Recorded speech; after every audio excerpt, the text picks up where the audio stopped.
यह किसी राजा का महल नहीं है, या विधानसभा भी नहीं है ये।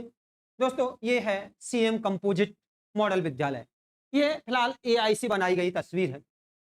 तो दोस्तों यानी ये प्रस्ताव आया है कि हम एक न्याय पंचायत में एक ऐसा विद्यालय बनाएंगे जिसमें अच्छे टीचर होंगे और 30 कमरे होंगे, कंप्यूटर होंगे और लाइब्रेरी होंगी, लैब होगी और यानी कंप्यूटर युक्त कमरे होंगे, स्मार्ट क्लासेज होंगी, सब कुछ होगा इसमें। ये हमारे सीएम योगी जी का सपना है।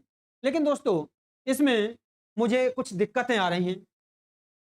इसके ऊपर लगभग 5000 स्कूलों पर ताला लग जाएगा, यानी ये कह सकते हैं लग चुका है।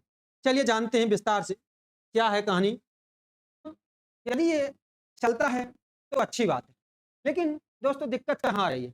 दिक्कत ये आ रही है, मान लीजिए आपका घर यहाँ है और यहाँ से आप हैं 5 किलोमीटर, तो गरीब का बच्चा यहाँ पर जो इसका जो दायरा होगा आंगनवाड़ी यानी प्री प्राइमरी से और 12th क्लास तक होगा, 30 क्लासेज होंगी और वेल क्वालिफाइड होगा, सब सुविधाएं होंगी। लेकिन दिक्कत कहाँ आ रही है?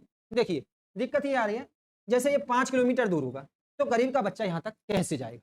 ठीक है दोस्तों, और पैदल भी नहीं जा सकता है 5 किलोमीटर, यानी 1 किलोमीटर से, यानी ये कह सकते हैं 0 किलोमीटर से 5 किलोमीटर तक की इस विद्यालय की दूरी होगी, या यह भी कह सकते हैं 0 किलोमीटर से 10 किलोमीटर तक भी इस विद्यालय की दूरी हो सकती। तो दोस्तों अब मान लीजिए 2 से 3 किलोमीटर ही इस विद्यालय की दूरी है, तो गरीब का बच्चा यहाँ कैसे पहुंचे? मान लीजिए सरकार ने बस की व्यवस्था कर दी या ट्रांसपोर्ट की व्यवस्था कर दी और बच्चा आपका यहाँ जा रहा है, तो अब क्या होगा? यानी सभी जो बच्चे हैं गरीबों के बच्चे इसमें अपना एडमिशन लेंगे, तो बाकी के जो विद्यालय में हैं वो बंद हो जाएंगे। सरकार कहेगी भाई तुम्हारे में बच्चे ही नहीं है, तो हम जो प्राइमरी और उच्च प्राथमिक विद्यालय चल रहे हैं, प्राथमिक और उच्च प्राथमिक विद्यालय, इन विद्यालयों को हम क्यों ना बंद कर देते हैं। तो अर्थ है जो गांव-गांव प्रत्येक विद्यालय खुला हुआ है वो बंद हो जाएगा, 3-4 साल में निश्चित रूप से बंद हो जाएंगे। तो क्या होगा? तो गरीब का जो बच्चा है फिर लौट के इसी विद्यालय में आएगा। ठीक है दोस्तों, तो क्या होगा फिर? जब तुम्हारे गांव में जो विद्यालय थे वो 3 या 4 साल में पूर्ण रूप से बंद हो चुके हों, तब सरकार कहेगी भाई हमारे पास इस विद्यालय को चलाने का, हम इस विद्यालय का खर्चा नहीं उठा पा रहे, बहुत ज्यादा खर्चा है, तो इसको हम ठेके पे दे देते हैं।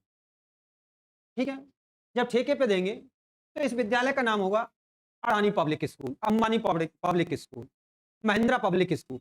तो जब इतने बड़े बड़े राजघराने इसमें आएंगे या फिर किसी सांसद या विधायक का रिश्तेदार का ये स्कूल होगा, जब बहुत बड़ी सुविधाओं से लैस होगा, तो दोस्तों इसकी फीस 5000 रुपये महीने से 20,000 रुपये महीने तक होगी, क्योंकि उसने तो स्कूल को लेने से पहले ही ठेका दे दिया है, ठेका लिया था, पैसा दिया है। तो दोस्तों जब पैसा उसने दिया है तो निश्चित रूप से आप हो या कोई हो, मैं हूं, पैसा भी बचत होगा।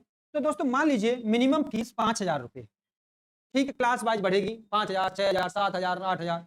तो गरीब का बच्चा उन्हें अपना नाम कटा के और जो आपके पीएस प्राथमिक जो स्कूल हैं या यूपीएस स्कूल हैं इसमें वापस आने की सोचेगा। लेकिन जब तक यानी 3 या 4 साल में सभी बच्चे यहाँ प्रवेश कर चुके होंगे, तो स्कूलों में जब अध्यापक यानी बच्चे नहीं रहेंगे तो सरकार कहेगी भाई हम इन स्कूलों को, जो हमारे पीएस जो तुम्हारे गांव में स्कूल हैं पीएस या यूपीएस, इनको बंद कर दिया जाए पूर्णतः। तो ये बंद हो जाएंगे पूर्णतः।